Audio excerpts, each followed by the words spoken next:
Sure. We'll go home. You know, that way, you know, the nice thing is you can present all you want. We'll just go and we'll pull it back up on YouTube and watch it later. So let's go. So we're okay. We're going to go ahead and come back into session. Go ahead and are we? Yep, we're live. So let's go ahead. We're back in order.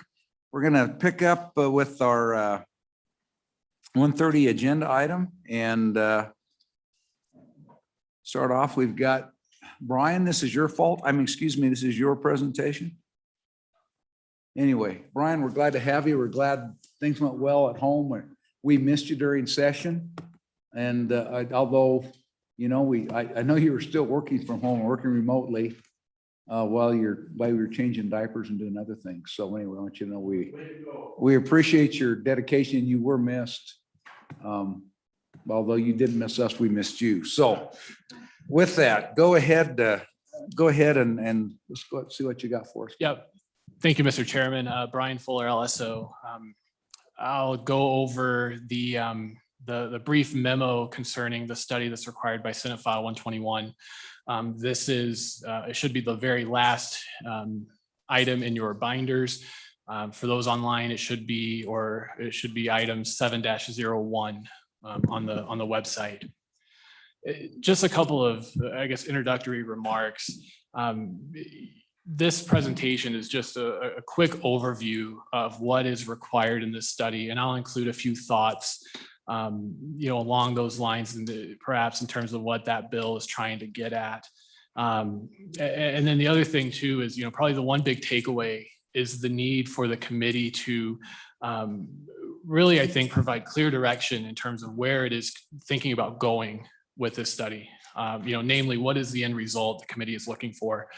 And that may be one way to help drive, you know, the items that should be explored in terms of the legal considerations that are specified in this bill. So I'll jump right in. This is a study that requires consideration of 4 topics that are related to allocating investment earnings and the use of different or alternative investment models. This study must be conducted in coordination with the State Loan and Investment Board, the State Treasurer's Office, and the Investment Funds Committee. The 4 topics that are outlined in Senate File 121 are these. First, the appropriate allocation of earnings in light of various sources of law, including the Constitution and any federal law that establishes or controls each fund, laws that establish a fiduciary duty or other duties to current and future beneficiaries under the Constitution, under federal law, which is defined to expressly include the act of admission of Wyoming's admission to the Union, and then various uniform acts, including the Uniform Principal and Income Act, the Unit Trust Act, the Uniform Trust Code, and the Uniform Prudent Management of Institutional Funds Act. And then finally, common law, whether that imposes any duties on the state in terms of a fiduciary duty. So Brian, when we look at that, so obviously the Wyoming Constitution, we were obliged to follow that unless we recommend and there is a change that would be passed. And so under federal law, obviously federal law for the most part, with very few exceptions, will preempt whatever we would do. But everything else then, we would have the opportunity to either exempt what we do from those, or strengthen those, or carve out, or whatever we need to do with respect to the others. Correct? Mr. Chairman, that's correct. I mean, to the extent that those changes would not conflict with the Constitution, should there be no constitutional changes. Right. Okay. Yep. Topic 2 then is an exploration of laws that govern the investment of permanent and non-permanent funds. And this topic includes consideration of limitations on investment in equities and standards for the investment of permanent and non-permanent funds. Part of this consideration would include the existing limitation, whether existing limitations and standards are consistent with the state's trustee duties for each fund that is held in trust under Wyoming's Constitution, under federal law or state law. And then whether existing standards that are imposed by general law, including the Uniform Prudent Investor Act, are consistent with specific standards under current law for state investments for all funds, or for funds on an individual basis, including the requirements or authorization to invest funds that are held in trust for public purpose investments. The third topic concerns limitations on diminishing principal.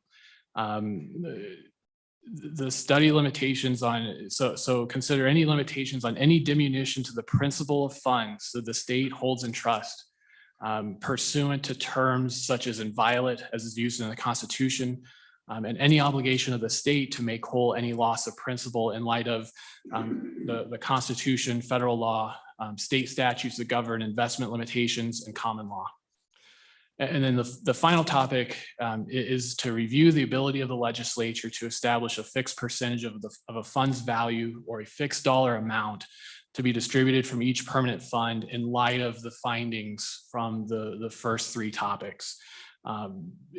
Put more succinctly, I think this topic gets at the question of whether the state can establish some sort of endowment model for utilization of an investment of these permanent, non-permanent funds. Just to kind of run through these, again, topic and add a bit more commentary. I think topic one, the question is, looking at are gains from the investment in equities to be distributed, or are they considered, appreciation of the corpus that must be credited to the fund first? And then and so Brian, when we talk about that, there's a direct interplay between topics 1 and 4, right? At the end of the day, if the state were to move towards an endowment model, then earnings and income to some degree become irrelevant with respect to they allocated based upon how the funds ever allocate that, but you would simply change that. You're not worried about that anymore because you're just investing for, if you're doing an endowment model, you're just investing for total return. So the total return, whether it's a capital gain, whether it's income, whether it's a dividend, it all just is a total return.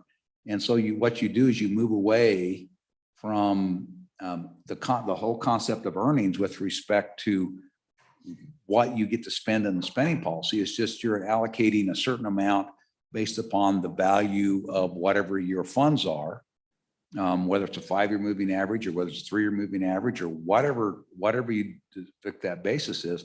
And that's what you get. It's all you spend. It doesn't matter whether the gains are realized or unrealized, whether your dividends or interest, you just move in that direction. That does two things. It does two really big things for us. One is it doesn't dictate to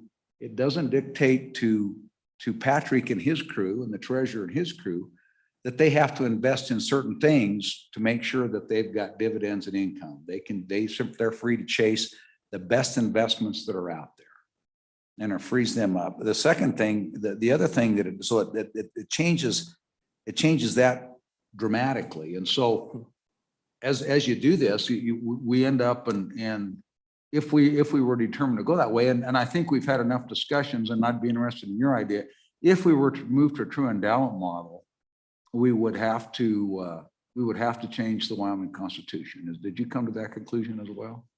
Yeah, Mr. Chairman, just a couple of remarks. First, I think really all the first three topics, that are an exploration of the current legal landscape, all drive toward that fourth topic, which is the question of changing to, an endowment or total return model.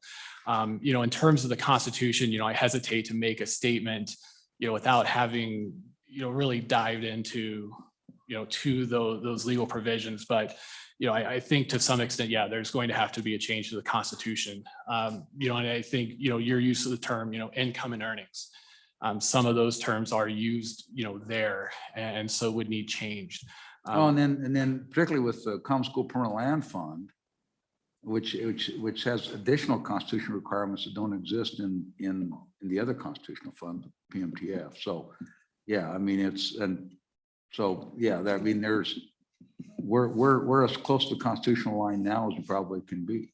And Mr. Chairman, the only other thing I would add to that, I think the inclusion of, mentioning the constitutional those additional requirements would be the act of admission and the role that document, that law plays, particularly for those permanent land funds, that from which those, that's their genesis, was that act of admission, and later expressly included in the Constitution. Go ahead. Thank you, Mr. Chairman. And Brian, I think other states have gone back and had Congress make changes, right? And I see some nodding in the back, Yeah. other Western states, really. Mr. Chairman, Representative Harshman, I know that, Idaho and Utah have changed their statutes. I haven't looked specifically to see if they also had changes to their active admission.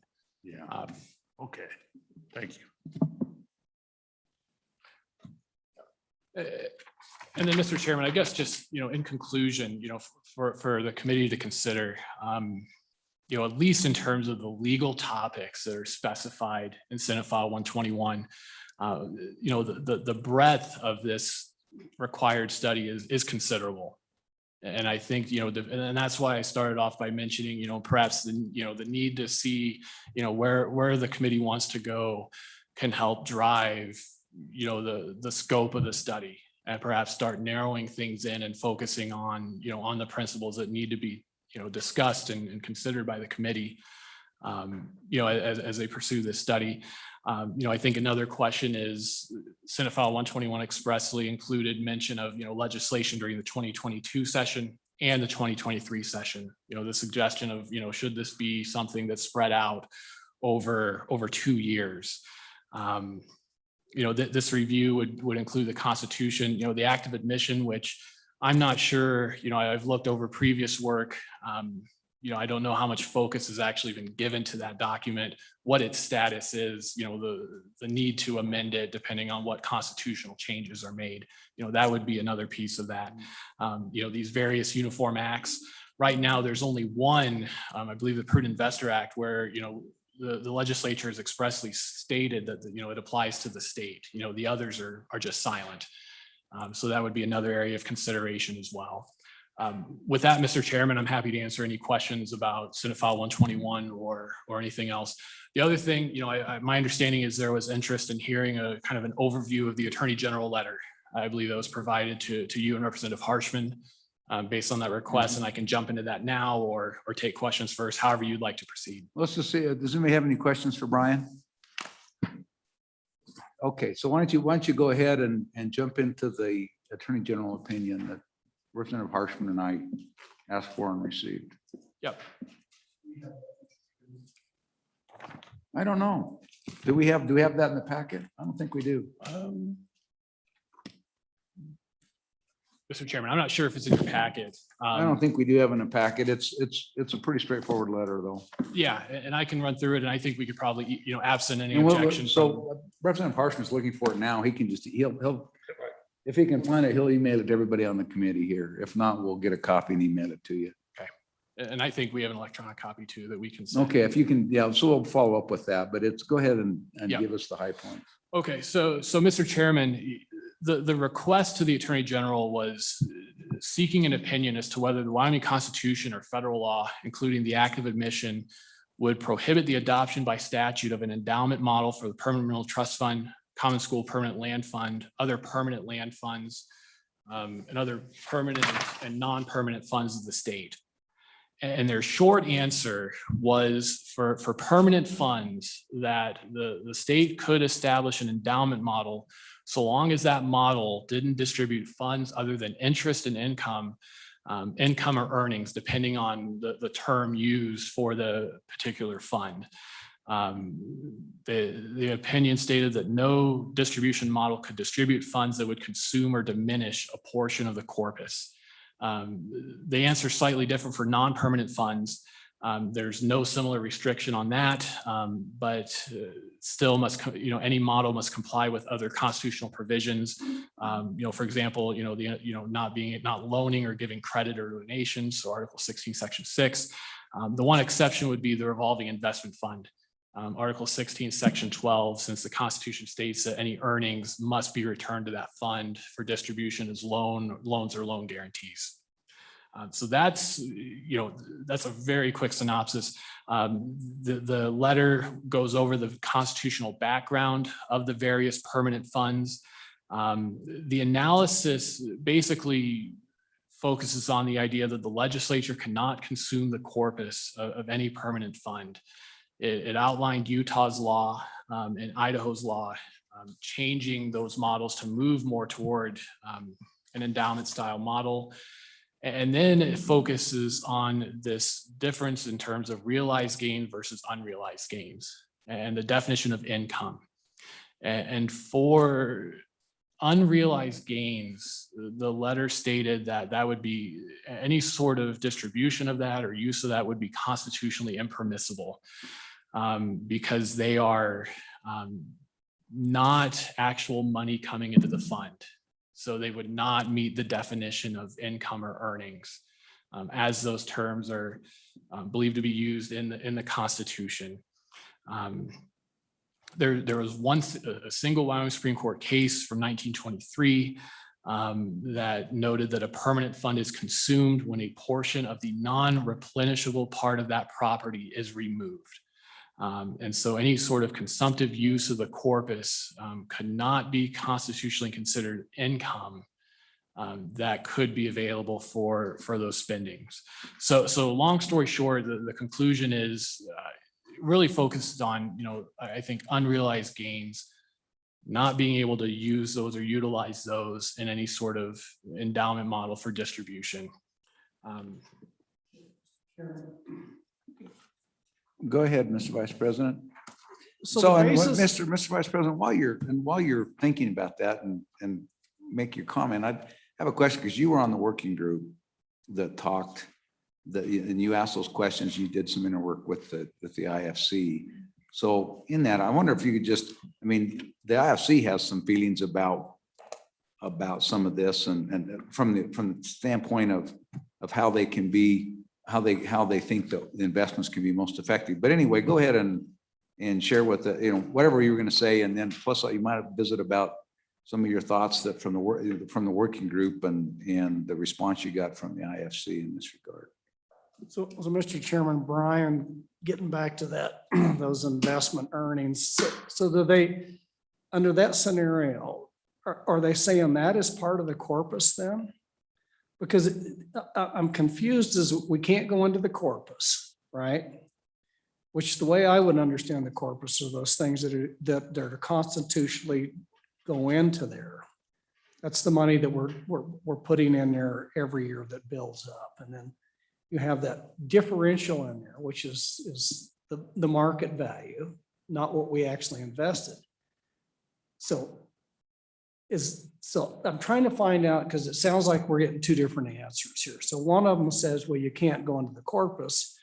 And the other one distinguishes unrealized capital gains, that market value side of it, is you can't touch that, but that's not part of the corpus. So I think we need a definition of what constitutes the corpus in those permanent funds. And so can you help me out with that?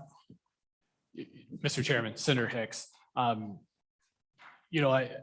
think this letter doesn't really dive into the definition of what is or is not part of the corpus.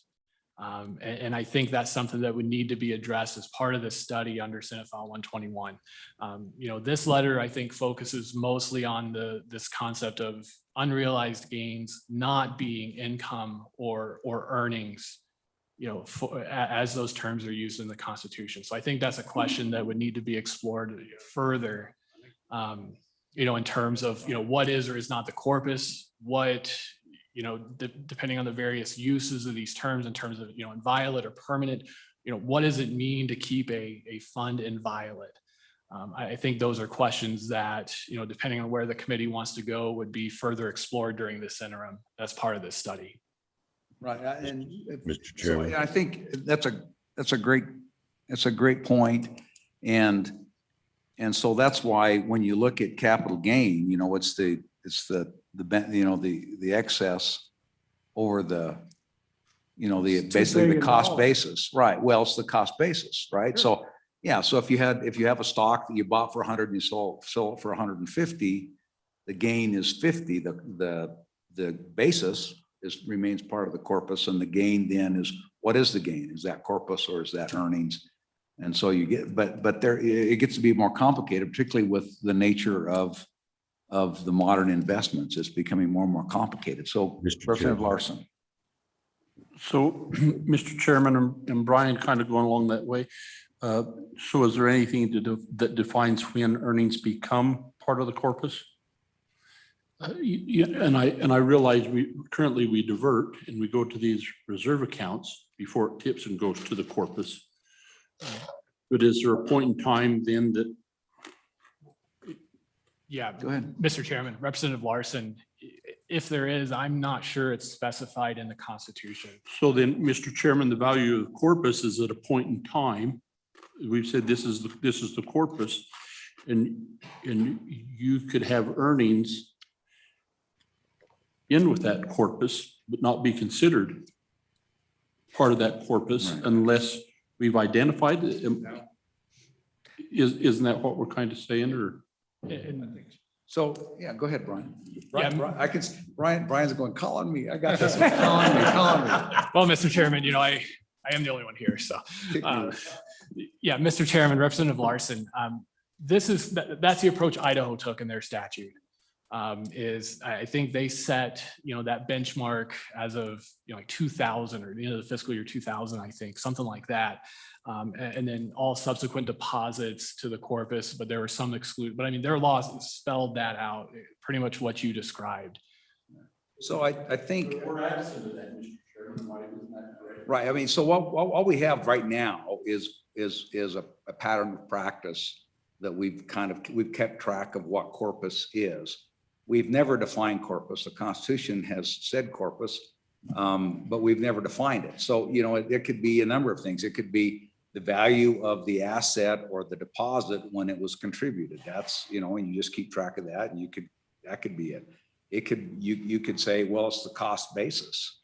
Or it could be some hybrid of some of those things. So it's corpus is, I think, so corpus is about like saying the res, it's the thing, but what that thing is we don't know. And so if we're going to go down this road, quite frankly, it would be, it's probably important that we look at that and we consider defining that in some regard because of that very nature. And the fact that, so far we've always been faced with generally the value of our funds in all have increased. There's been a couple of times in our years on here where that hasn't necessarily been the case, where there's actually been a reduction in the total value of the funds. But, you have to keep in mind that there will be those times when when it's not going to increase from year to year. We're going to have a market correction, or we're going to have a recession or whatever, and we'll see that go down. And so,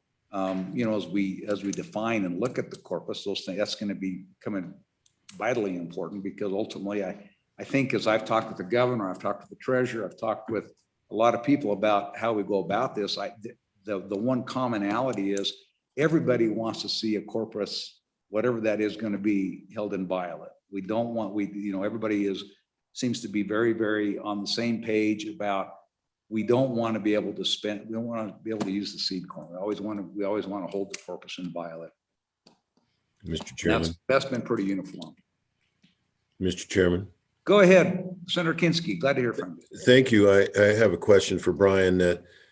Brian, have you researched, or if not, do you consider it within the scope of our charge of research for this coming biennium on this committee to look at the original intent of the crafters of the PMTF and whether it was their intent, as some have maintained, that we not be able to tap capital gains at all? So if you go back to the late 60s, early 70s, those folks, there was a time in America when people regarded corpus as something that capital gains had to go back to the corpus, and then current beneficiaries could get interest and dividends, but any capital gains had to go back to corpus for future beneficiaries. Has that question been researched? Because the assertion is that our interception of any capital gains may be contrary to what the intent of the Constitution was, or at least the PMTF at the time of its creation. Yeah, Mr. Chairman, Senator Kinski, I think that question would probably squarely fit within this. I'm unaware of any, at least off the top of my head, any research into that question, whether the intent was, capital gains I think it gets to the earlier discussion whether that's part of the corpus or not. So to me, that would seem to be a question, for this study. Thank you, Mr. Chairman. Mr. Chairman, Fair inquiry. Zian. Just Ian? wondering if I could Okay, add to thank that a you. little bit. I wanted to just add this idea too, that it's clear that each fund, if we want to engage in this analysis, which I think is appropriate under the bill, the different funds have different characteristics. The Permanent Mineral Trust Fund is likely more liberally invested and applied than some of the others. When you talk about, anything that comes from the active mission, which has a genesis in land, clearly that has a different analysis. And one of the questions asked earlier was about, well, how do you know if it's income or if it's not? One of those things can come from the genesis of that income. I mean, if it's the sale of land, permanent common school fund, I mean, that is corpus and that's fairly clear. So I think the genesis of the income also has something to say of it. And I think, the nature of the beneficiaries, the other money that's available to meet those beneficiaries' needs is important in considering what the obligations are of the state. So I think each individual fund will need to be considered separately. Representative Harrison.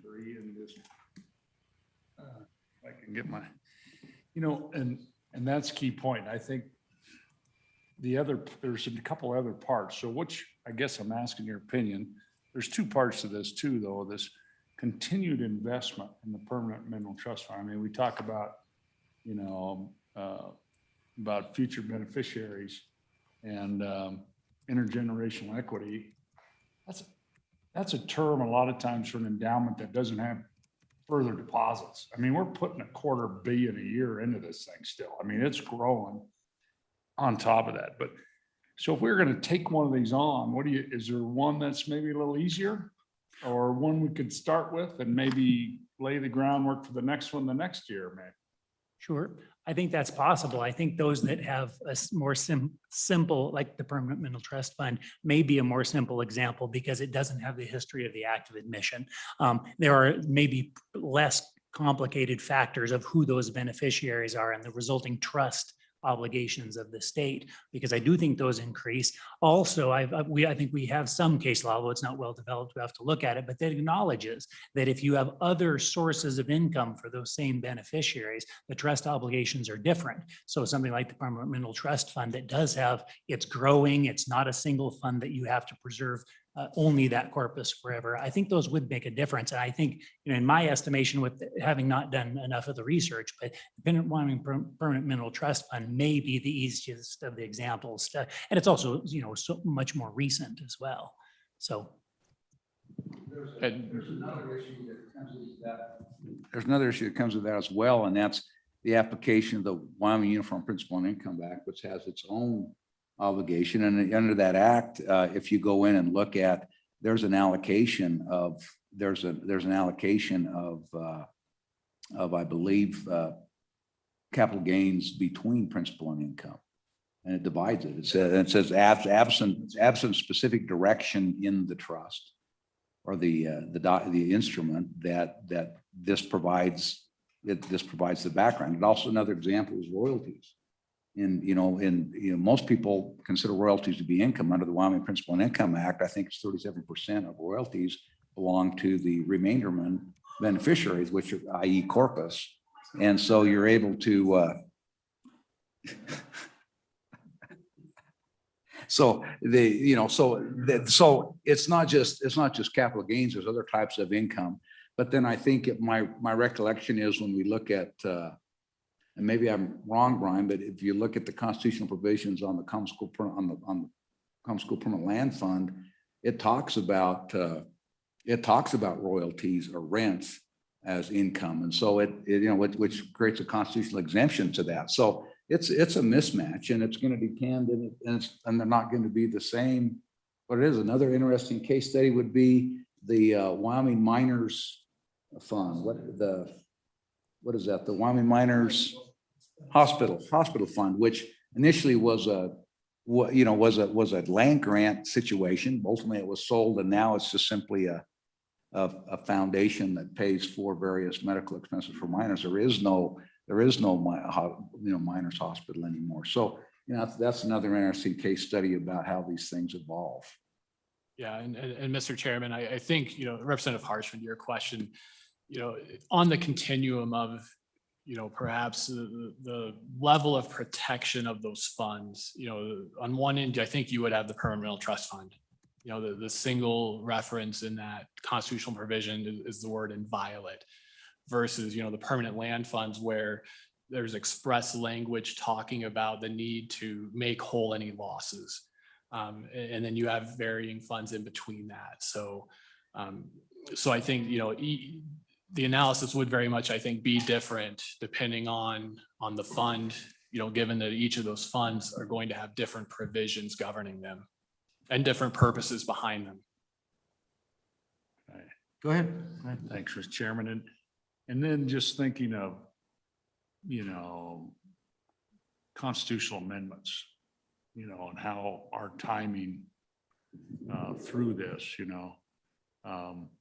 so that's another issue, kind of how that all works. If we're going to try to get this ready for the next election, if there are little changes that need to be made, if we do identify this percent of capital gains, if we want to put that in the Constitution or whatever it might be, or if we're going to move this, non-permanent piece in with like an endowment model, but we identify the corpus and how we do that. So that's another timeline out there is the election. Thank you, Mr. Chair. Let's go to, because he hasn't said anything yet. So we'll go to Representative Hallen and we'll come back to you, Representative Larson. Thank you, Mr. Chairman. Has the unrealized capital gains always been excluded from the corpus, or have the realized capital gains always been part of the earnings that we have addressed? I don't know what the history of that is. I think there was a time that realized capital gains were not included. Is that correct? I think there's been a significant debate on that over the years. Brian, have you got anything in particular? I can certainly give you from my 15 years of experience on this committee, but. Yeah, Mr. Chairman, I don't know if I have that answer today. And I think one of the other issues that you have is if you remember, it took a constitutional amendment to be able to move into equities. We couldn't hold stock until we made the constitutional amendment. And the reason is the bonds. I mean, these were going to be invested in bonds and that was the issue that you had was obviously you can have capital gains and capital losses in bond sales, but the object of bonds was to buy and hold and clip coupons, collect your interest, and that was the income that would come out. And so I think what we found, particularly, and it's only been accelerating over the last decade, the nature of investment, the security, we found out about 10 years ago that you can lose a lot of money in bonds. You can use an awful lot of money and you lose an awful lot of money in bonds. And so we're still, in fact, how long did it take us to finally make up the loss to the common agency pool? I mean, we just made up the capital loss, which is largely from bonds. It took us, we carried that on the books. For how long we carried that on the books for, Don, do you remember? Quite a few years, 6-7 years, I think, before it finally was resolved. There was $130 million of losses in the common agency pool that we had to deal, that we had to figure out how to carry that along for a while. So, we've seen the world change, and certainly the investment world has changed a lot. And so that's the whole purpose of this undertaking. Do we need to, we did reflect the change that we have in that. So Representative Larson. So, Mr. Chairman, I don't know if this question is for you or for Brian, but just as new member on the committee, and as I read the material that was provided, I found it interesting, and my opinion, at least, of where we are now, as we look at the earnings that are made available for us to use for general fund or whatever, as as kind of this windfall, this gravy, and as we currently have it structured, and it's yippee, we get X amount of these earnings back from these permanent funds. And so then as we have this conversation and we talk about moving to an endowment model, my question then is are we then, instead of, because right now we say we're going to use 5% of the 3 or 4 year rolling average to be available general fund, 5-year rolling average. And then, and if that 5% is not there, we have the reserve accounts and stuff. But if we didn't have them, and then you just have to do without. So the question is, in this endowment model, do we then say we expect, Mr. Treasurer, to have X amount? If it's, we'll just use 5%. We expect to have 5% earnings to be used for the beneficiaries of this fund. And then if that is indeed the case, I may be wrong, if that's the case, then how do you determine what that percentage is going to be? How do you discipline, or how do you set up the parameters to identify what that endowment model should provide? And I think that's the purpose of the study. Okay. That's how we identify what that is. Do we keep a spending policy, or do we have a different, but ultimately the idea out of the endowment model is what you get is what you get. And you don't have to have a capital gain. You're getting away from this concept of realized capital gains and unrealized capital gains. You're getting this concept of here's the money you get to spend, but in any account, you've got a floor that would say you can't spend anything that invades the corpus. So, Mr. Chairman, then follow up. So then the error in my question is not to expect an amount. It's just you take what you get. No, you set up an amount. It's just you have to recognize that the world and the markets are going to change from time to time, and there'll be times when you're going to be prohibited from. You're not going to get as much revenue that you might regularly get because you've got this limit of inviolateness. But other than that, I mean, the whole thing is, again, to find the balance, which is not unlike what we're trying to do now, find the balance between current needs and intergenerational equity. But you could, Mr. Chairman, that you could have in place. You can have that corpus that's inviolate, and you could have a surplus of funds here, similar to what we have as a reserve account, to ensure that you reach that expectation.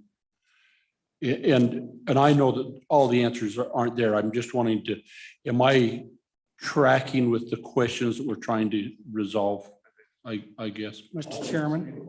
Yeah, it's to find that model that works. And find if there's a better way to do it. Maybe we get to the end of this and say, we can't do any better than we're doing. But I think there's another answer in there. So, Mr. Vice President. Mr. Chairman, and I'm going to try to articulate what I think that we're talking about to get to the question.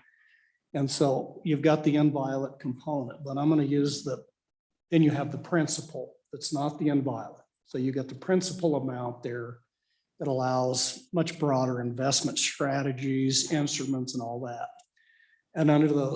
And so under that scenario, what we're trying to spend is in the interest and the dividends off the principal, not the inviolate component. So getting back to your scenario, what happens if you don't generate that interest? And so the way I understand it, you can then go spend part of the principal to make up the difference under those worst case scenarios, under an endowment type scenario. That's the way. So it gives you, so there's not a floor. You really don't want to do it, but you recognize when you have those major market corrections, you may have to spend part of the principal. But it's the opportunity cost that we talked about earlier. Is this the likelihood? Is this, say you don't have a 5% spending policy, but you know what your needs are around that 5%. By doing it this way and allowing the opportunity under those bad scenarios to be able to spend the principal, you also free up that opportunity cost to generate a lot higher revenue. And that's my understanding of kind of the three things that we want to explore under, if we don't do the whole constitutional amendment scenario, is to kind of what we're looking at. So am I correct in that? I think that's right. I think what we want to do is, I think we need to understand what it is we're doing, see if we think that there's a better way to do it. And then from there, we would see what do we need to change among the structure of the Wyoming Constitution, the state, the act of admission, the other laws and the other things that we've got to change and see. Then we would figure out how to do that. And that's why it's, and I don't know that we're going to be able to do that for all funds, all in 1 year. I mean, that's why I think it's a multi-year task, particularly when you get to the Common School Permanent Land Fund. If there's changes to be made there, the constitutional nature, the act of admission, all that stuff, just the timeline it would be phenomenal if you could accomplish it in 2 years. But at least I think we can complete our work in 2 years. But to actually make a conversion, if a conversion would be warranted and agreed upon, that's probably a multi-year process to get through all those hoops to get that done, I think. So then, Mr. Chairman, are you thinking to maybe identify those cleaner funds, so to speak, and focus on them and then use those principles and add to that on some of the more complex funds like this Common School Land Fund? Or how are you thinking approaching that if you're going to do that in a 2-year time frame? I think we complete our study in 2 years. Whether or not you can complete whether it's adopted and take all the actions, that time frame is whatever, is what it is. Representative Schwartz. Thank you. So I think I'm following all this. And my question is, if there's definitions in the act of admission because on the permanent land fund, that could be the case. How do we change the definition of corpus if it's in the act of admission? Go to Congress and have them change the act of admission. That's what I was assuming. Right. And we wouldn't be the first state that's done that. Mr. Chairman. Yes, Representative. Thanks, Mr. Chairman. And I think this is really a great discussion, first of all, but I think also we're not the first state to do this. So there's other great examples of Western states. So I think we can learn a lot by studying those that have already kind of plowed this ground, gone to Congress, changed their constitution, adopted endowment models, defined what corpus is, what part of capital gains, if any or all or part, should go to. So I think there's some great examples we can learn from. So thank you, Mr. Chairman. Thank you.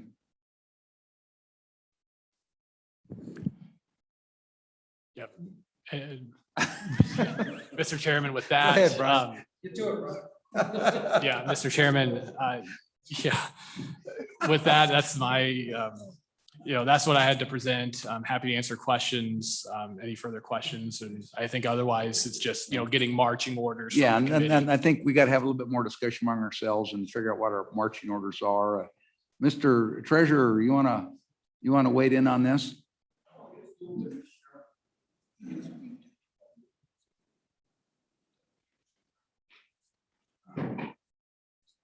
think it's going to take more than a couple of years.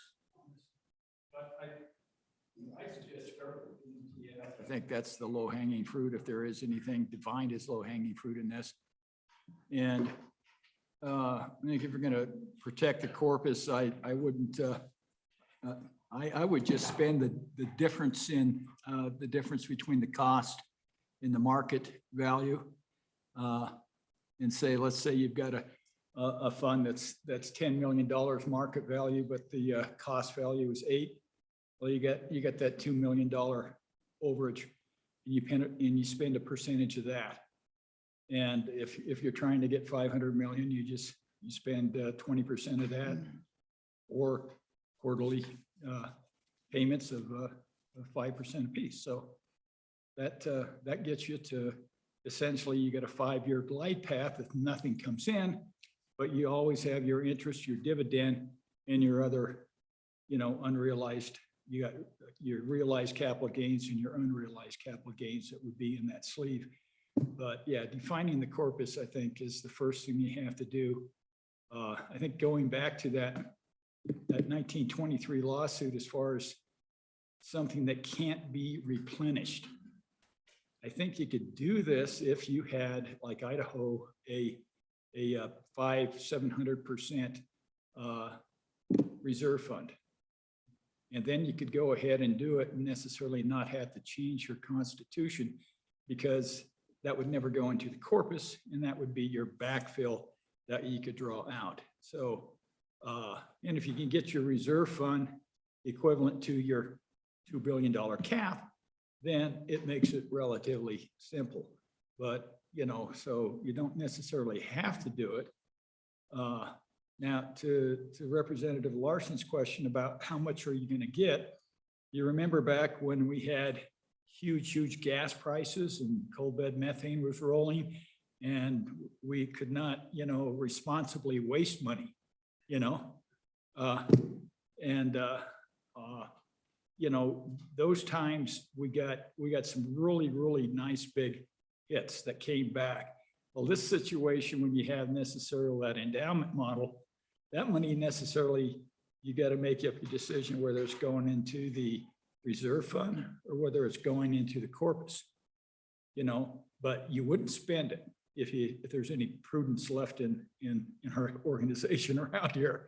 You know, you would save that for the future and for the consistency of the cash flow that's needed to do it. Did you mind if we have Patrick join you up? No, here at the absolutely. table? Patrick, why don't you come on up here for a Patrick sec? would And, very well and be so, as you merge that, so I mean, again, we're kind of like the treasurer's office. We got a front office, we're having a front office discussion, we're having a back office discussion. But one of the things that enters into this, and why I wanted Patrick to sit up here and Patrick and the treasurer can wax forth on this concept, is that ultimately, if we, when we take and we're bifurcating and trifurcating and quadrificating all these different funds, and we've got them in LSRAs, and we've got reserve funds, and we've got all those things versus a total return opportunity for all of that money. Again, I think, Patrick, you were talking about that with lost cost, but tell us from your perspective as the chief investment officer, the advantages of working at total return versus some of the things we're doing now. Mr. Chairman, the number one concern with total rate of return is you could care less about realized gains and losses. All you're trying to do is get the best return possible. Whereas, you know, with these other funds, we are limited in some of the securities that we buy. For instance, as you mentioned, the state agency pool, which is a prime example. By the way, there's 20 million of unrealized losses still in that pool, but we have 72 million in unrealized gains. So at the end of this month, we will be netting out that 20 just to make sure that that's taken care of, just FYI. But that's the number one reason why.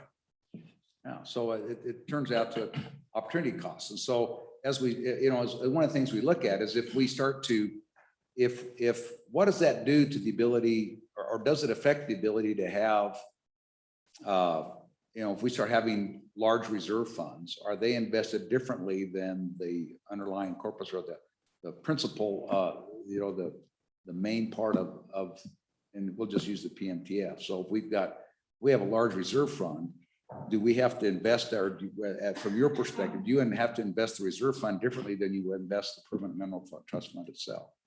Mr. Chairman, that's a great question and point, because that's really one of the genesis of what we're looking at here. Because right now, with those reserve funds, if you have, let's say, 1 or 2 year spend, you do not want to have those securities invested in long duration assets, similar to our conversation on the Lizera, because you need that money in case it comes back. What we're talking about now is where if you did away with this, the need for a reserve account is gone. You might want to hold it just there for the near term to make sure you have the cash and so forth. But all you're looking at is the difference between your cost to market value, as you mentioned. And if we're doing that, and we can smooth that or increase the conservative nature of that by using rolling averages, by doing other things to measure that difference, so that we don't necessarily have to do it at the end of a good year, we can do it on kind of a rolling average, to smooth that, and in good, it'll help smooth out good years versus bad years and things like that. That is correct, Mr. Chairman. You know, for instance, Representative Harshman's comments about the difference in the funds, you know, one of the easy fixes would just be go for a 5 to a 3. But it works the opposite way as well. If we had a downdraft all of a sudden, then you're going to be on the flip side of that. But there's a lot of different ways that many funds look at this rolling reserve, where they do a 5-year roll. Some of them actually do a shorter term roll and then a forward anticipated number. So there's many ways to skin the cat when you're looking at Right, this. and so at the end of the day, it comes down to, I mean, it comes down to cash management in large part, as far as meeting those obligations. It comes down to cash management, and whether you do it through reserve funds or whether you do it through some other mechanism, there's a way to make sure that whatever your anticipated needs are within the statutory structure set up or met, right? Yes, Mr. Chairman, your only limitation on that is if you want to preserve your balances to make sure that you're not spending down, you know, the corpus. Yeah. And so as long as the funds are in violet, you have that chunk, and it would completely free us up to look at the best investments. We don't care about any of these other factors. You don't care about reserve accounts. You don't have to separate all those reserve accounts. And that's, you know, our consultants, RBK, have commented on this numerous times, that this is the number one most important factor facing the funds. Yeah, Mr. Chairman. Thank you, Mr. Chairman. I think, you know, it's when we get into like committee directives too, I think it'd be interesting to really go back to the permanent mineral trust fund and look at what are the 1.5% deposits and what are the other deposits, you know, and I think then we can start to understand what really is corpus in the Constitution, what's been, you know, I remember, I think it was 2004, I had an amendment on the floor, $100 million deposit, you know, in the permanent trust fund. And so we've done a lot of, and then the tips, those kind of things. It'd be an interesting look at it. The second thing was about this reserve account, which are invested differently, not as high a return that we have. We've got over $500 million, I think, in reserve accounts. And imagine if that was all rolled into a higher, I mean, a tremendous opportunity cost. The last thing I'd just say, we spent time in revenue, Mr. Chairman, on Monday, just kind of going over, you know, revenue, just kind of 101. So you know, the whole cost thing on this thing is really important. But one of the things in the tax 2000 recommendations was, you know, obviously an income tax, some of these things modernize the sales tax of these service exemptions. One of them was to really get this portfolios modernized and get our investment. Remember, we couldn't invest in equities at that time. And we were spending every dime, you know, there were no reserves or tips. And so that thing only grew to about $1 billion in the first 25 years of its existence, you know, and now it's just taken off. And so I think this is part of that. You know, I think investment funds committee talked about today, there's been a lot of work done in the last 20 years. And really this is kind of the next step on this thing to kind of take us to the next level. It's a huge amount of money that can generate even more money for our state. So this is going to be this is a serious deal, and we're going to do some serious good, I think, on this deal. So anyway, I know there's not a question in there, but Wouldn't you agree? Wouldn't you agree? Mr. Chairman. Mr. Treasurer, go ahead. Yeah, and a couple other states have done it a little bit differently. Idaho and in Alaska, it's essentially an accounting mechanism. And so they have an accounting mechanism that says, yeah, there's a reserve fund, but everything is invested exactly the same way for the highest total return. And that's because that accounting mechanism allowed them the flexibility to have a fund large enough that you can invest it that way without having to back it off and do it. Now, one of the things that if we do mess with the Constitution, it might be appropriate to put some sideboards on it, because you guys realize that what we did was when we had these reserve funds, the first thing we did, we used them for backstops, and really required us to do it on short-term investments Right. because if we had to use that money for a backstop, it couldn't be invested necessarily in a long-term manner. The other backstop that I think would be nice to contemplate is to make sure that we put into the Constitution some caps on however we deride the spending policy. New Mexico did that. They were capped at, I think, 5 years average of 5%. I think if you want to never get into spending the corpus, you essentially you put a percentage on actually the area that's over your cost basis, and then you never do get into the corpus. So you can't, because as you get a set percentage, and if that cap over the cap goes, it just keeps going down and down, and so eventually it withers away to where, well, no, all you get is a little interest and dividend income. So those things, and not allowing the court system or the executive branch to essentially raid any of those funds, or even the legislative branch to raid those funds. Make them to where there's none of these games that get to be played from time to time. Case in point, I mean, this is my opinion, and it's not meant to disparage Joe Meyer at all, but Joe Meyer was a great treasurer, but Joe Meyer, I mean, he would kind of wander into the governor's office and how much did you need? And by golly, if those capital gains didn't show up so he, the treasurer sold based upon what the perceived need was for the governor or the legislature to spend money. And I think the point of all this is to get away from this to where it's autonomous at this thing. And I think to get there with this, that's the whole purpose of this effort, is to look there and how do we set this up to turn the professionals loose to go make this money, and how much of that do we how much of the cream do we take off and spend, and how much of the cream do we leave there to continue to grow? And that'll be the effort. And there's different ways to do it. So I think we want to take a look at how some of the we don't want to reinvent the wheel. We want to take a look at some of the other states that have done it. Russell was talking about how they were doing in Alaska. Idaho's done it. I think South Dakota, New Mexico's done a little bit different. And then I think was it Russell who talked about Sweden, about the Norwegian sovereign wealth fund. So there may be just because they ain't Yankees doesn't mean that we don't have anything to learn from. So well, Mr. Chairman, we can add maybe a few questions to that survey that would maybe help you guys in 121 to a certain extent, if we can, find out whether or not it's set up as an endowment model or whatever, because you can have a sovereign wealth fund set up as an endowment model. So, there's some things that we can add to that and maybe get double duty out of that thing.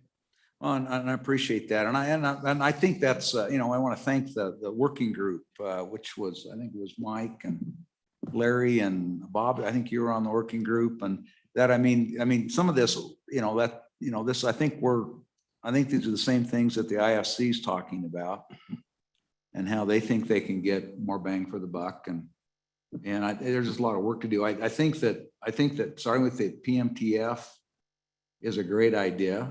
Does everybody kind of look at that? But I think at the same time, we ought to analyze, we ought to be looking at the same time on a parallel track, we ought to be looking at the most complicated one, which I think is going to be the Common School Permanent Land Fund. The reason I think we look on it the same track is because I think we need to understand, if we're going to change that, what changes we have to make and what will have to be done. And that could easily be a 2, 3, 4 year process to get through that. So if we don't get started on it, know what it is that we should do, if we decide we should do something, that we need to have that, because that's going to be a longer term, these two guys probably will have already served their presidential terms of the Senate by the time we get that completed. So if we don't get started on it, it'll never happen.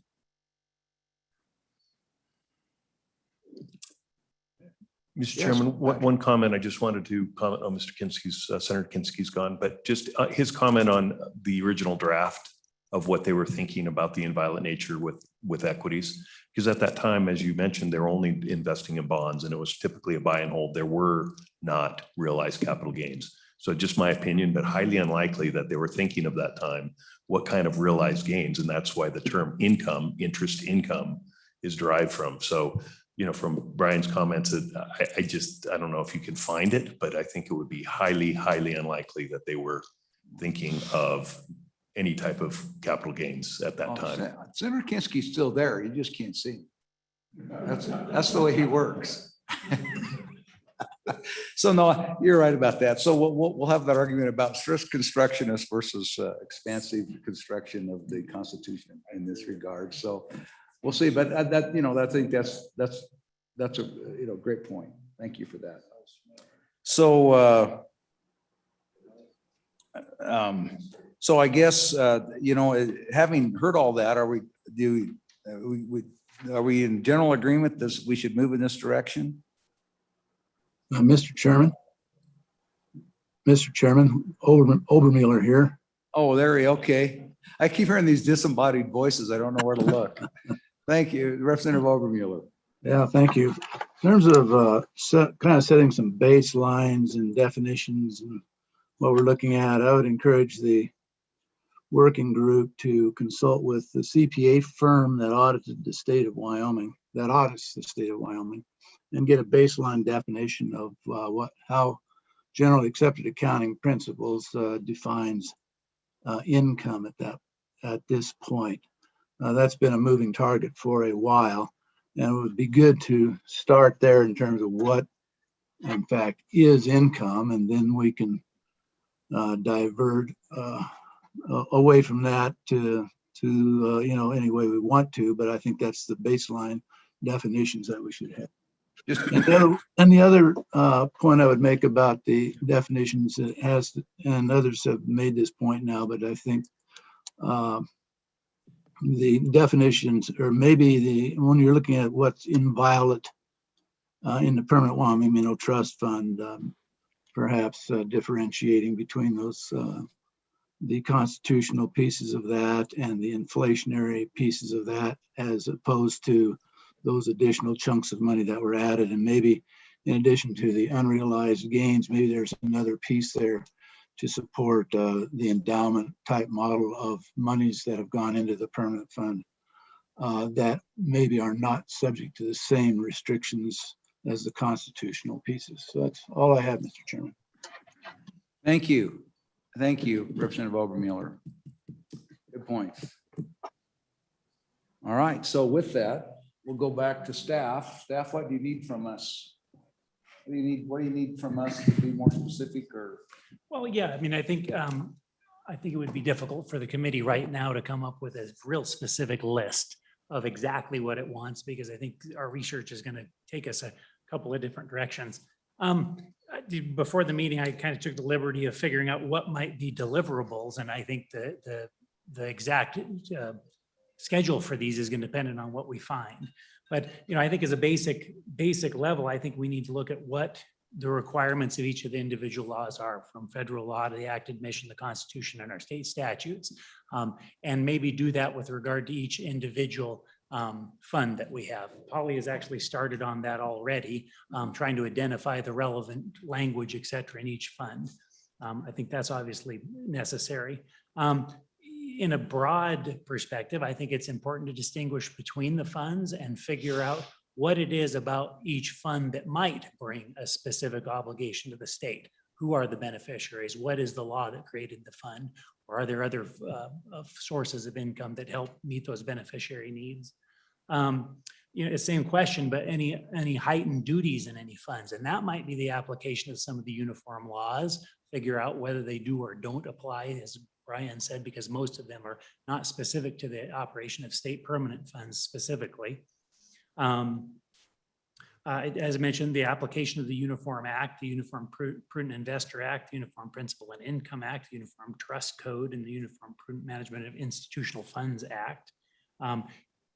hopefully, that's a mouthful. I mean, to say whether we're going to be able to determine right away whether the Uniform Trust Code may apply is, that's got a lot of applications that may be difficult. But, clearly, I think in the grand scope of things, we need to do that eventually. And I think that's also contemplated and required by Senate File 121.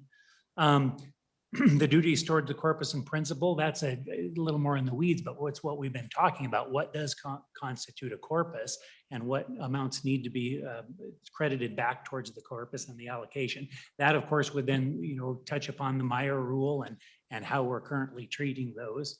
And then finally, I mean, of course, the idea of an endowment model. And that's something that I think, it's up to the committee, but perhaps LSO particularly could use some help with that, because it sounds like the Investment Funds Committee is more knowledgeable and has done some work with that. Perhaps, this survey that they've talked about would get us more information about what other states and other sovereigns are doing in that regard. So I think I just outlined everything that we could possibly consider, but I think that's an outline of Can what we have needs. that by tomorrow? Right, yeah, Or let's do a bit we'll longer? get right on that. Well, and I think so I think from my perspective, we need to know where we are. And I think that's what you're talking about. This examine, we need to know we need to understand where we are. And to some degree, I think that'll also help us understand where some holes are. Now, we did, 121, one of the purposes of 121 was to fill in some of those holes. And we did that. We defined earnings. We got a common, we got some common language in defining what earnings are and expanded that. So when we talk about income and dividends and other things that we kind of expand, we've got this, at least a statutory definition of earnings. So as you do this analysis, it'll help us all also identify if there's some holes there. But I think that then we're going to do you guys are doing the survey. And I think as we get the survey information, it's going to be important for us to get that, because that's going to help us figure out some idea of if we want to move in a direction, it's going to give us some kind of model of which direction we want to move. Do you think that's accurate? Maybe we'll ask them whether they're using an endowment model and whether they're total return. Yeah, so So if we had the answers to those two things there, then, that would maybe give us some indication of what either best practices are or leading best practices. So, and I think that, ultimately, I think that's all, we reinvent the wheel and we can make, we can model after one, or we can pick the best parts of a couple, or, and plus put our own twist on that. But I think, obviously we want to learn from the successes and the failures of others moving forward.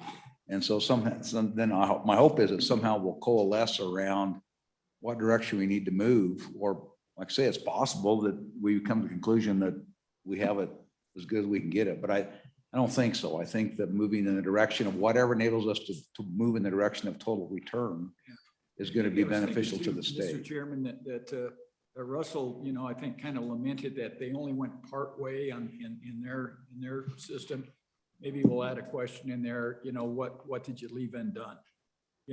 And see what people come up with. We'll get Don't ask them if they're willing to go all the way. Just ask them that other question. What did you leave undone? And maybe if there's a burr in somebody's saddle that they can tell us about. Fair enough. Good idea. Representative Schwartz. Thank you, Mr. Chairman. And I'd also be curious if it's possible to do a 5-year look back, perhaps, if we had already done this endowment model 5 years ago, and how that would look in terms of earnings or income. Is that possible, Patrick? Mr. Chairman, Representative Schwartz, similar to what Russell's comments were, it's easy to do the left-handed translation where things have gone. So if we had higher risk at that point, it'll be very easy to look at it. But all you're doing is just moving from a 55% equity portfolio to a 70 or whatever, and multiplying it. So it'd be very difficult to say what would we have earned if you had the exact same asset allocation. But we can definitely say, if we had a very different asset allocation, what would we have made? That is easy. Yeah, Mr. Chairman, yes, Patrick, that's what I'm getting at. That obviously, with the endowment model, it changes your investment strategy. But you can estimate, I'm assuming then you could hypothetically say this is what it would have looked like in 2010 and how it would have played out. Right, and I actually, if we can, I mean, I think that Don Richards and our budget fiscal people already have some of that stuff kind of spreadsheeted. And so ultimately, if we can determine, and maybe they already know it. I mean, Matt, you're on the, you're not, are you still on the Craig? So I mean, the Craig guys, I mean, ultimately, they have most of that stuff spreadsheeted. So if we want to give a different assumption on what the differential in rate of return or what the rate of return would have been for the funds as a whole, I think that you can get, if we get that to budget fiscal, our folks can run that. You don't have to necessarily, I think they've already got that in a form, in a number of spreadsheet forms where they can probably change I'm going to oversimplify this a ton, but they can simply change a couple of assumptions and run that through, and you don't have to necessarily go and spend your people's time creating a new spreadsheet that shows that. Makes sense? Mr. Chairman.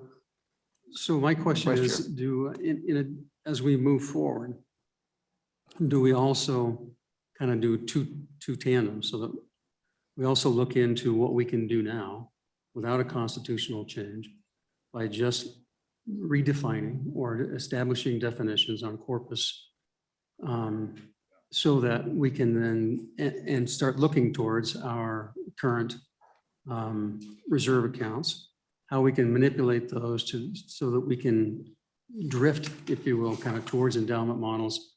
It'll be easy to effectuate, but also we can establish a way to get a greater return immediately.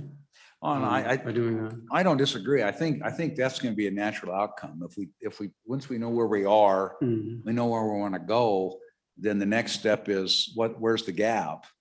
And I think part of the gap is exactly what you said. I mean, it's not like we're going to have to change the Constitution, do everything we need to do to correct this. We don't need to change the Constitution to continue with the plan, to have better efficiencies and the support and the professional staff we need in the treasurer's office and in the investment in the back office and the front office and the mid office.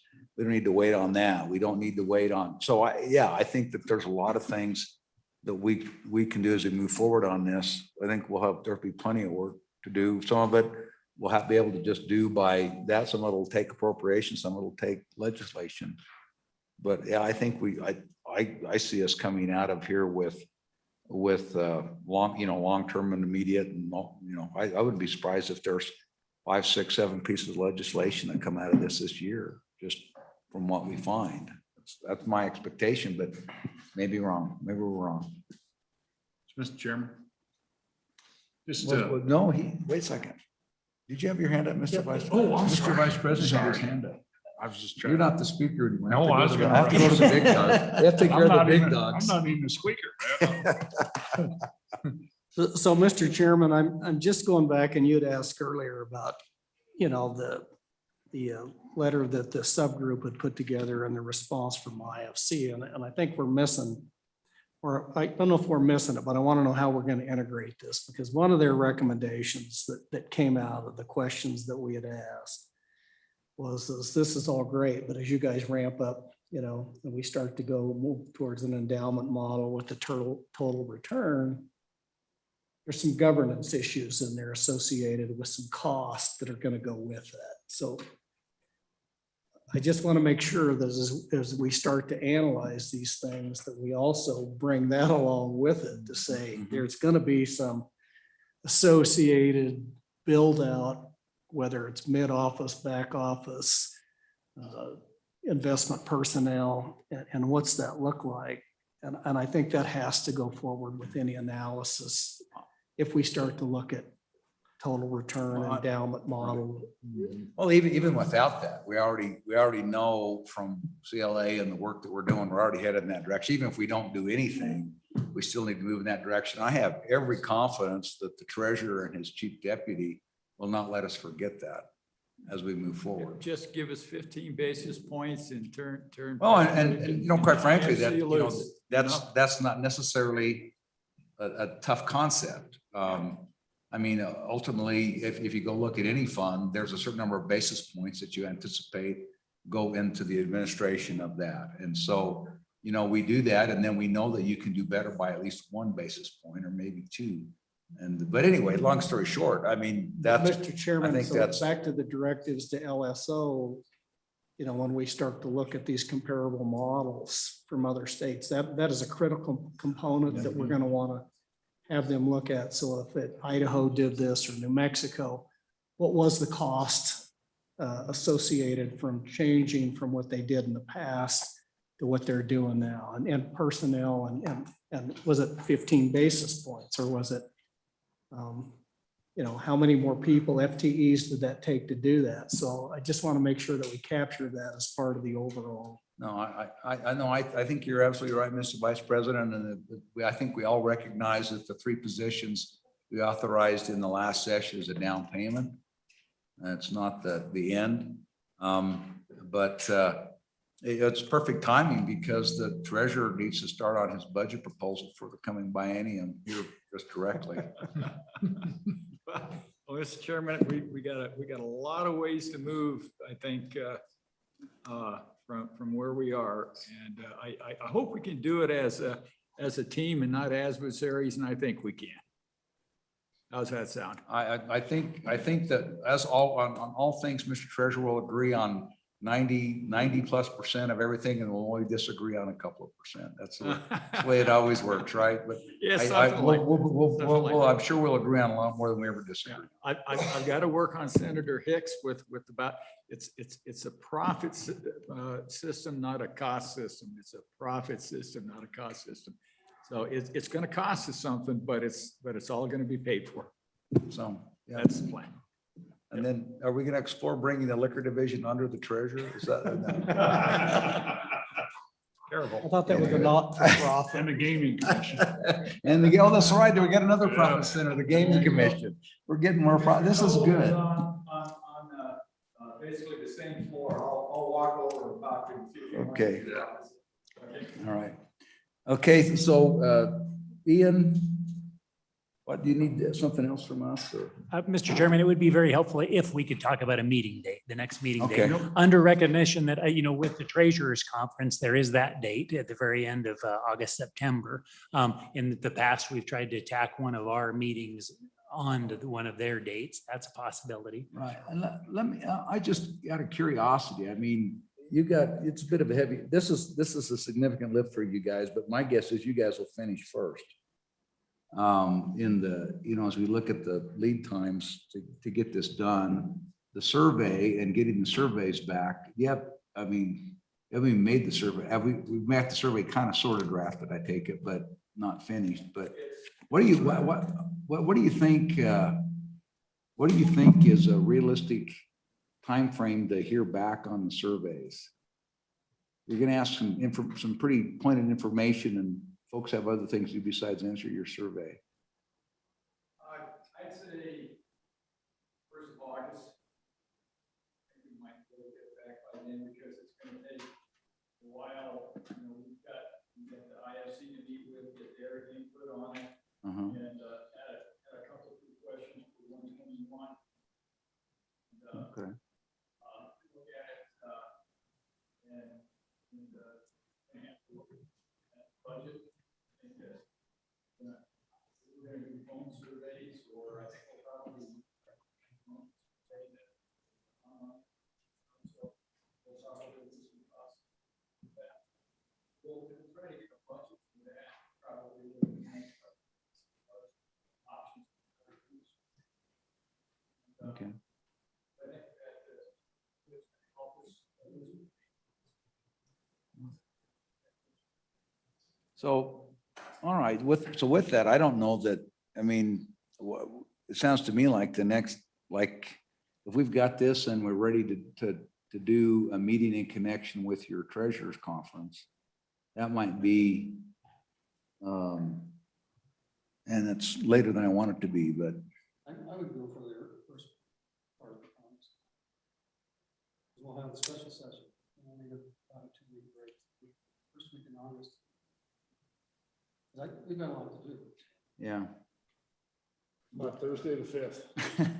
Right here. Mr. Chairman, I'm not sure what co-chair was saying, but I heard something about the special session. That's my concern as well. I assume, though it's not been announced, we are having one. Is that the case, or does anybody yet know? And when? Well, you're on management council. I know. You should just make, you know, level of I can't tell you how enthusiasm. much joy it gives me to tell you that. Now I get to tell you, you're on management council. I'm not on management council. You tell me. I love you, man. What he was saying was, we were talking about when next meeting was, and he said with special session and things that really probably the first week of August was probably as early as we could probably do it. Okay. Thank So, you. Mr. Chairman, And I heard somebody from the peanut gallery over here said something about the 5th of August. do we gain anything by doing it? The treasurer's conference is the 29th to the 31st of August. I mean, it gives us Sure, he gained 3 weeks. Gained 25 days. Or 21 days. Anyway, I don't know. That's a good question. August 5th, you know, the other thing that you could do is, it might be, you know, I just wondering if we had a meeting, if instead of, if nothing else, to get a report back from staff on the research that they've done, because that if we had something kind of preliminary, when we get the survey back, we might be able to make some, you know, my thought is if in a meeting connection with the treasurer's conference, we might be in a position then to actually get some direction done and actually maybe get some things drafted or get some things in motion. The IFC meets the day after the treasurer's conference. That's typically a half day meeting. So if we do it after that, then theoretically you and myself wouldn't be available till the afternoon. Oh, I don't think these guys would mind exploring Saratoga and for a half a day, sleep in or whatever. Yeah, I think we should tentatively set it for that first week in August sometime, and then a half a day after Saratoga as well. So my thought was, quite frankly, I don't know. I forget, what were we authorized what were we authorized on meeting days? Mr. Chairman, you have 4 days of meetings and basically double the appropriation that you had last year, but 4 single-day meetings. 4 single day budgeted meetings. for. And I believe one of those is currently scheduled as a remote meeting. I think that was part of the cost factor, because of course those cost less. And Mr. Chairman, we do have authorization for Cap Fin with a budget to attend the treasurer's conference. So we could piggyback off of that. It doesn't cost us as much to do the half a day. We could put that onto the treasurer's conference, those people that went. So we got a little more money there in the budget than because of that authorization, if we piggyback off of the treasurer's conference. So What I like about you, Butch, you're always thinking. big spender. That could be our remote meeting.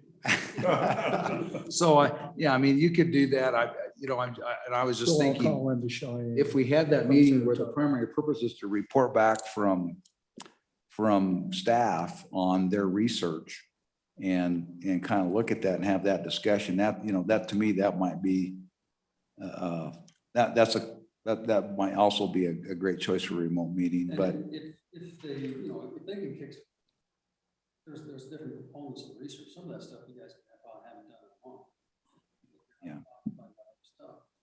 We could have them start trickling it in, and then we could reformulate the working, have a preliminary look at it. So we've got more structure. yeah, we can do that. Mr. Chairman, it's the committee's choice on whatever they schedule want to be. I do think an August 4th date to have the breadth of what I outlined to you done is awfully demanding because we have a special session in between. That's going to be LSO's problem, is that we, as that comes, I mean, we already have quite a few bill drafts in the pipe, whether they'll all be introduced or not, is up to management. But we have a pretty significant burden between now there, other than the committee work we have here. And the study is fairly broad. Yeah, okay. So having said that, what's your pleasure? The 4th, the 5th? And then again have so we have a 1-day meeting on the 4th or 5th and another one the day after the treasurer's conference?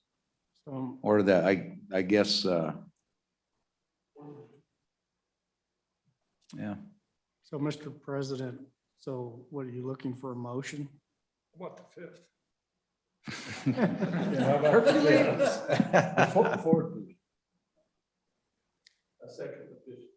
The 5th? So the 5th and the 1st, September 1st would be the piggyback the day after. So the next meeting, 5th and the 1st?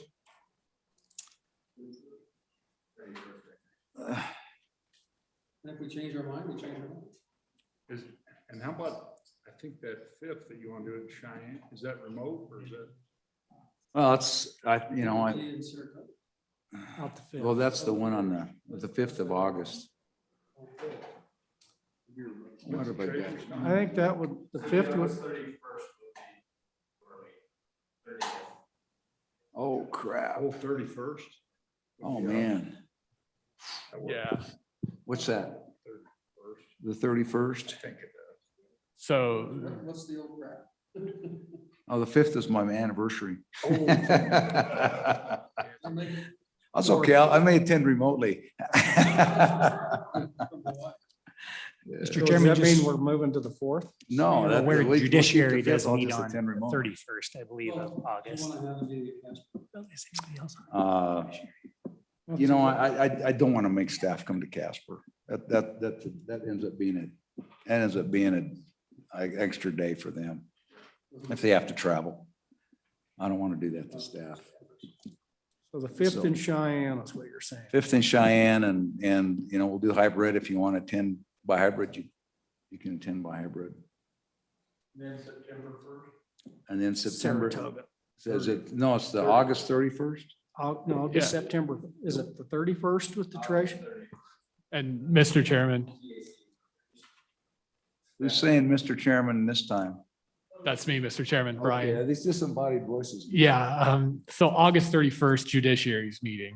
So I know there's at least one member of the committee who would have a conflict and then one of our staff who would have a conflict with that date.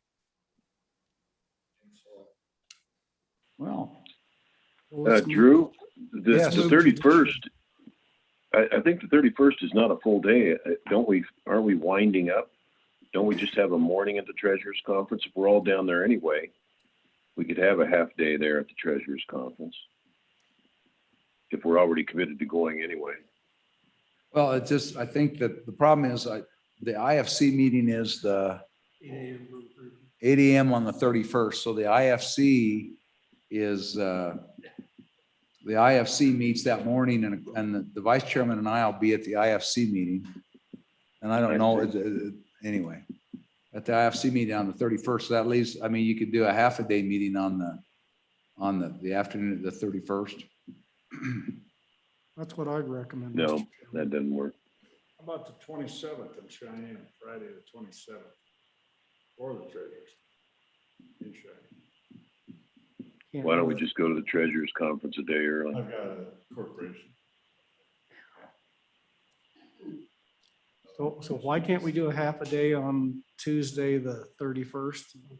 I mean, we could just do the half a day on the 31st. The only, Senator Nethercott has a judiciary committee meeting on the 31st. So only, and we have, some of us have select hearing. Is that day? Yeah, you're gonna talk here. Could we come into the treasurer's conference a little early on Saturday, do it on the 28th? Why don't I have, what days is it? The 29th is a Sunday. 29th, so Senator Kinski just talked about, what about, do you come in on the 28th and do it on the 28th? On Saturday, the Saturday? 28th? That's, boy, look at, the staff's excited about that one, but Yeah, Yeah, bump time. yeah, I don't want to do it. I don't think we can meet on Sunday. I'd rather do it on Sunday. Okay. Conference registration begins on Sunday at 4 PM, so we would have Sunday. Mr. Chairman, Don had just suggested that as well as a possibility as Sunday, since we don't get registered till late that day. So Sunday at half a day, 1 o'clock. 29th. That work for everybody? I'm listening, I'm listening very carefully for groans from the staff, but I'm not hearing any. I mean, As close as that. so, How far is Saratoga from here? 2 hours, I think, an hour, 45. It's like we did like an 11 to 4 deal. Right. Brian's the only one, he'll have to drive to Powell that night, is the only thing, is the judiciary the next day is in Powell. But otherwise, because he can. Yeah, we should pass a law. Can't have maybe. But certainly staff had intended to come to the treasurer's conference. We tried. Yeah, just do that virtual one. You said one of them has to be virtual? No, it doesn't have to be. It's just we can, if we were gonna have travel costs, we could have, You already got them to Saratoga. didn't you? yeah, those would have been paid Yeah, it's for really out of the treasurer's conference budget. No, it makes sense. Did we decide for sure the 5th? Because if we did, maybe we'd best wait to schedule till we see what the outcome of staff research and deliberations are. Having another one at the treasurer's might be too soon. I don't know. well, I think we'd be better off to pick the day and let it go than not pick it. And I see. Okay, Well, let's- yeah. Try and schedule it in later. So Whether we do it the Sunday or Tuesday, we're still got the issue with staff, either day. With Brian being at judicial. Drive here to Powell. And either day you still run into the issue with Senator Nethercott. So I'd say, Isn't Saratoga on the, where's judiciary's in Powell? So isn't Saratoga on the way to Powell? it's a roundabout way to get there. Yeah. And she could drive Brian. So she and Senator Drew can split the cost of the ticket. So the, 11 to 4. 11 to 4? Drew's got 11 to- private jet. That's easy. Yeah, 11 to 4. It could be noon to 5. No, why don't we just do that? Let's just make it noon to 5. On Sunday. On the 29th. 29th, yep.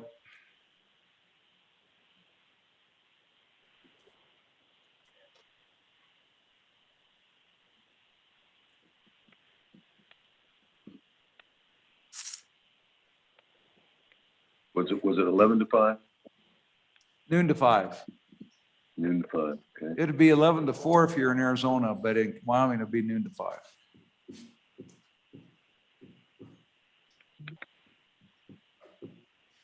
Okay, we got that? Sure, I think so. I don't think we have anything else. What's that? I'm sorry, I don't think we have anything else with that date set. I think that's what we need to know. Right. So, yeah, so 12 to 5 on Sunday, the 29th, and then the 5th of the dates. Mr. Chairman, will the 5th one, do you want that to be virtual? Do you want it to be just like this one, or it's a kind of a hybrid option? Hybrid. Yeah, just a hybrid option on that one, I think. This is kind of on the way to Saratoga, but is going on the 5th is a little bit early.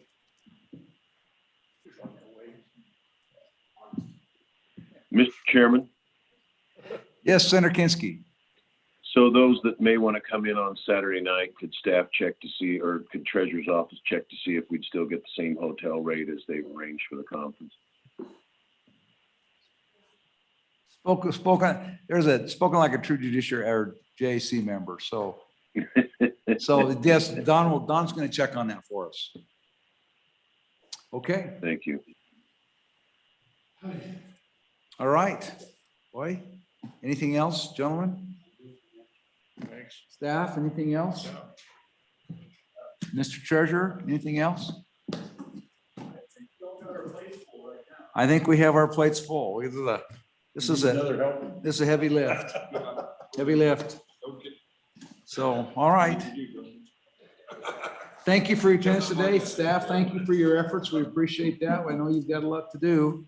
Maybe Management Council can help rein in some of the budget, the bill requests for the special session. But that's a Management Council issue, so I'm not have to worry about that one. So anyway, anything else for the good of the order? Wipe that smile off the face. I'll wipe that off for you.